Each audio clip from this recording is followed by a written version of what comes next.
María del Carmen Castillo, viceconsejera de Educación de la Junta, muchas gracias por estar hoy en este programa. Gracias. Suerte. Bueno, hablamos de salud y hablamos de economía. Este virus también ha contagiado a la economía. El Fondo Monetario Internacional prevé la peor recesión en casi un siglo. Hablan del mayor descalabro desde la Gran Depresión de los años 30. Estamos con José Ignacio Castillo, es catedrático de Economía. Muy buenas noches. Le seguimos además por las mañanas también con nuestros compañeros. ¿Podremos salir de esta? ¿Podremos recuperarnos? Bueno, lo que dice precisamente el Fondo Monetario Internacional es que este año va a ser un muy mal año, pero que va a haber una recuperación rápida en todo el mundo. Es decir, que para el año que viene habría un crecimiento más que significativo. Luego, bueno, podemos ver el vaso medio vacío, podemos verlo medio lleno, ¿no? Según donde queramos poner el acento. Bueno, nos acompaña también esta noche Carlos Jacinto Marín, es director gerente de la Federación de Empresarios del Metal.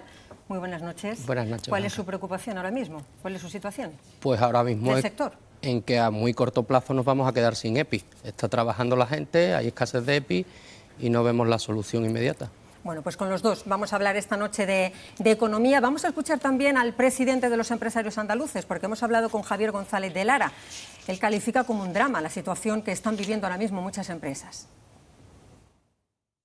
El empresariado andaluz ha vivido este mes con enorme preocupación. Creo que será uno de los meses más difíciles de nuestra vida.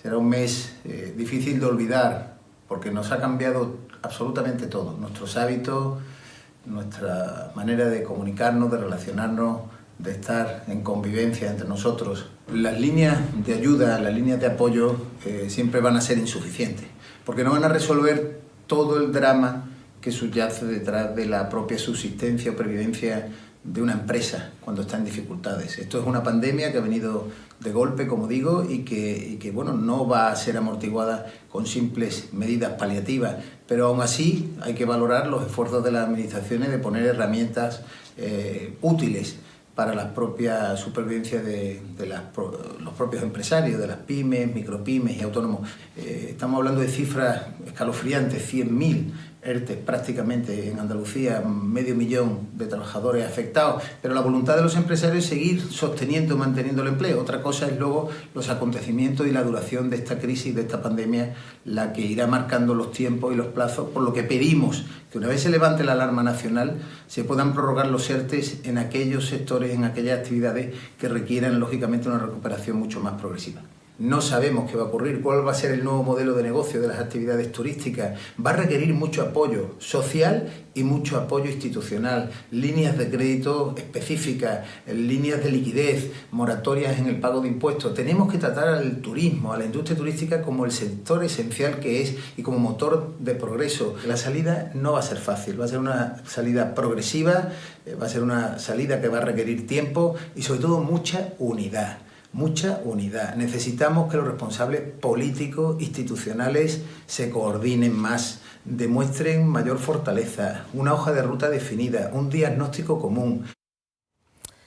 Bueno, pues para analizar también la situación hay que ver las cifras de los ERTEs, que hacen una radiografía bastante fiel de cómo se encuentran ahora mismo las empresas. Juan Carlos, ¿cuántos van ya? Bueno, pues según la contabilización que tenemos en este momento, el número de empresas que han presentado un ERTE desde que comenzó la pandemia se acerca al 500.000 y los trabajadores afectados son casi 4 millones en todo el país. Lo vamos a ver enseguida en este gráfico que hemos preparado. Aquí en Andalucía se han superado los 90.000 ERTEs en los que están incluidos 450.000 trabajadores. Ahí vemos los datos, casi 500.000 y en Andalucía 457.994 trabajadores. Por comunidades es Andalucía y Cataluña donde se ha presentado mayor cantidad de expedientes de regulación temporal de empleo, en torno a 90.000. Detrás están la Comunidad Valenciana y Madrid.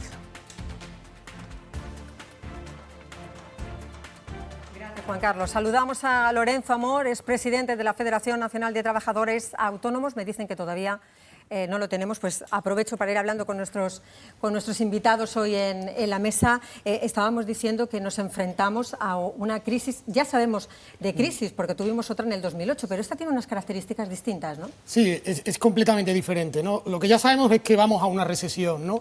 Lo que no sabemos todavía es cómo de grande será, ¿no? Ahora toda predicción hay que tomarla con mucha cautela, ¿no? Es tan diferente el escenario en el que hay que hacer ese tipo de predicción que, bueno, pues no tenemos mucha fiabilidad los economistas. Lo que sí nos dicen la mayoría es que va a estar en un embudo entre una posible caída de entre el 7 y el 10%, ¿no? de la economía. Para que nos hagamos una idea, en la crisis anterior la caída más grande en un año fue el 3,6% del PIB. Es como si tuviéramos toda la crisis anterior condensada en un único año. Un país solo no va a poder salir de esta, va a ser necesaria mucha coordinación. En la crisis del 2008, Bruselas parece que le costaba ya regañadientes, accedía a dar esa ayuda. ¿Esta vez es más optimista? Bueno, los datos nos hacen ser optimistas, ¿no? Es verdad que Bruselas, pues a lo mejor no es todo lo rápida o no todo lo generosa que muchos querríamos, ¿no? Pero sí que es verdad que también la crisis anterior nos ayudó cuando lo necesitamos, nos dio unos 41.300 millones de euros para rescatar al sistema financiero, al sistema bancario, y aparte, pues lo cierto es que hay cerca de 260.000 millones de deuda española en los balances del Banco Central Europeo. Ahora, todo parece, el gran cambio, ¿cuál va a ser? Pues que esa ayuda va a venir o con ninguna condicionalidad o con muy poca condicionalidad. No vamos a tener que hacer grandes sacrificios para poder recibir esa ayuda. Es un gran cambio. Ahora enseguida vamos a hablar de cómo se encuentra la situación en la industria, pero tenemos unos datos que nos da el Fondo Monetario Internacional. Hombre, que la verdad le dejan a uno el cuerpo cortado, ¿no? Porque estamos hablando de caída del Producto Interior Bruto al 8%, subida del paro al 21%, se dispara el déficit, aumenta la deuda. Sí. ¿Qué receta nos puede sacar de esa situación? Claro, soluciones milagros no hay ninguna. No hay ninguna. Lo que está en crisis no es la economía, realmente la economía al final es un síntoma del problema sanitario que tenemos. Si no conseguimos arreglar el problema sanitario, pues difícilmente vamos a poder arreglar el problema económico o el problema político que se va a derivar de esos dos anteriores, ¿no? ¿Qué podemos hacer? Pues lo primero que tenemos que hacer es obvio, es minimizar el número de muertos y minimizar el número de contagiados. ¿Qué alternativas hay sobre la mesa? Al principio de la crisis había muchos modelos. Ahora solo sabemos que hay uno que realmente funciona, que es el de los países asiáticos.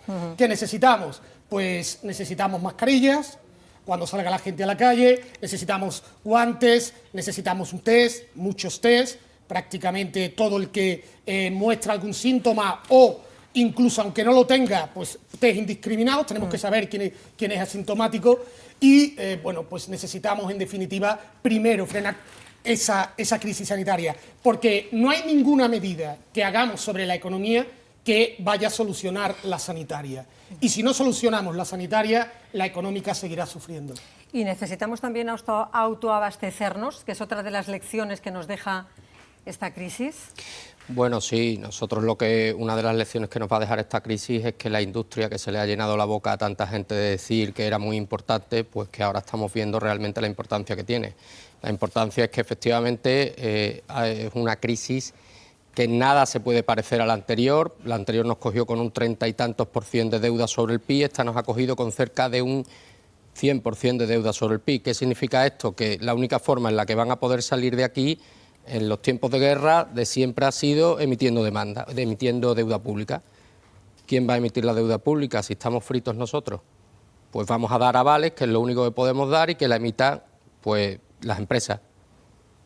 Y las empresas pues se le está poniendo en su mochila una carga que empieza a ser demasiado pesada y todavía no hemos empezado a andar. Sí me gustaría, Blanca, una cosa, que es que antes de empezar con todo esto, que me había transmitido el Comité Ejecutivo de FEDEME con su presidente a la cabeza, y es mandar un fuerte abrazo a las casi 20.000 familias que han perdido un familiar en esta crisis, que no vamos a ver una igual.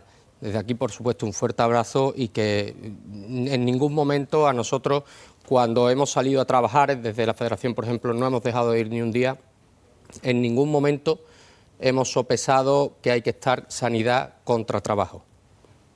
Hay que buscar un equilibrio. A nosotros se nos ha machacado, a los empresarios, a los industriales, se nos ha llamado desde rateros, de que no estábamos ni éramos conscientes del problema que había, y lo único que hemos intentado es tirar del carro, como está haciendo mucha gente. Cuanto más tardemos en recuperar la actividad total, pues claro, más vamos a tardar también en engancharnos y en recuperar nuestro ritmo, ¿no? Pero Claro, ¿cómo conseguir ese equilibrio de recuperar actividad y que no pongamos también en peligro la salud? Sí, la recuperación ahora mismo de la actividad total es una utopía, porque hay sectores como el turístico que difícilmente, ¿no? Si usted mira las previsiones del Fondo Monetario Internacional, imagínese que su empresa ahora le dijera, mire, puede elegir el sitio paradisíaco que usted quiera para pasar unas vacaciones con su pareja. Bueno, me gusta el snorkel, pues me voy a Belice, a Aruba, a las Seychelles. No, me gustan las ruinas, me voy a las islas griegas, me voy a Croacia. Pues exactamente esos países en los que usted pensaría son aquellos que les va a ir peor que España. El sector turístico, lo que nos viene a decir el Fondo Monetario Internacional, es que no va a recuperar la actividad a corto plazo. ¿Hay alguna medida que echéis de menos de todo lo que ya hemos contado, de todo lo que se ha ido aprobando? ¿Hay algo que digáis... esto sería primordial y no está encima de la mesa ahora mismo? Bueno, has puesto antes hincapié en una idea fantástica, que es el autoabastecimiento de determinados productos. Fijaros, antes de esta crisis teníamos a los agricultores en las calles demandando pues que le reconociéramos su labor. Ahora sabemos que su labor es imprescindible. Gracias a la PAC, al menos el autoabastecimiento de alimentos sabemos que es algo que no nos va a faltar en esta crisis. Pues ahora también sabemos que si llega una crisis como esta, necesitamos un autoabastecimiento industrial. Hasta países como Marruecos están fabricando mascarillas a millones por semana. ¿Por qué no hacemos nosotros? Porque además hay que plantearse un segundo escenario. Si uno acude a la historia de todas las grandes pandemias, puede ir pues a la peste de Atenas, a las dos del Imperio Romano, ¿no? La de los antoninos, los emperadores antoninos y después la de Justiniano. En todas ellas, si hay algo común, o en la peste negra, es que hay brotes que vuelven. O sea, nosotros podemos ahora controlar esto, pero no tenemos ninguna garantía de que dentro de X meses o dentro de X años volvamos a tenerlo. Obviamente la garantía es que surja la vacuna. Si no, ¿qué necesitamos? Pues tener ese material preparado para cuando vuelva a volver. Claro, ¿qué necesitará la economía cuando volvamos a producir a rendimiento total? Pues mire, necesita que no haya esta improvisación, que haya más seguridad jurídica. No podemos permitir que salga un presidente del Gobierno un sábado diciendo que va a cerrar el país cuando el domingo lo tiene que negociar en un Consejo de Ministros. Y cuando después, a 20 minutos antes de que entre el BOE en funcionamiento, lo sacan con una frustración tremenda para toda la población, para los trabajadores, para los empresarios, para los directores, y que cuando salga además ha intentado cerrar un país con 43 folios. Eso no se puede hacer. Ha sido terrorífico. Medidas económicas me refiero. Pues medidas ¿Alguna medida que usted diga, faltaría esto para dar más apoyo bueno, a esas empresas? Nosotros hemos hecho una encuesta recientemente el lunes, la hicimos en 24 horas y la primera, y con diferencia de todas, la primera medida que nos pedían todos los empresarios era la supresión de los impuestos. Pero es que volvemos a lo mismo. Es que España no puede suprimir los impuestos. Es que no tenemos dinero. ¿Quién le paga a los médicos? ¿Quién le paga la sanidad? O sea, no puede... Claro, ahora mismo el gasto social está disparado y los ingresos prácticamente están... Pero sí, por ejemplo, en una comparativa, que esto está actualizado a final de marzo, por ejemplo, el impulso fiscal que está haciendo España, pues está haciendo un 0,3 contra Alemania, que es un 4,4, para que nos demos cuenta que se está haciendo en otros países. ¿Qué lección nos deja la crisis? ¿Qué lección? Bueno, esa sí que la primera la tenemos muy clara. La primera gran lección es, si usted se demora en tomar decisiones, por muy duras que sean esas decisiones, los costes al final son mayores. Si vemos algunos de estos países que han tenido éxito, si los comparamos con España, simple y llanamente es que cerraron los colegios antes, distribuyeron antes y obligaron a la gente a utilizar mascarillas. Todo retraso en una decisión, por impopular que esa sea, si se ha demostrado que ha funcionado en otro país, al final el coste es muchísimo mayor. Bueno, enseguida continuamos hablando, pero otro de los temas que hay ahora mismo sobre la mesa es cuándo se van a comenzar las desescaladas, cuándo las administraciones van a empezar a abrir la mano para ir recuperando poco a poco la normalidad.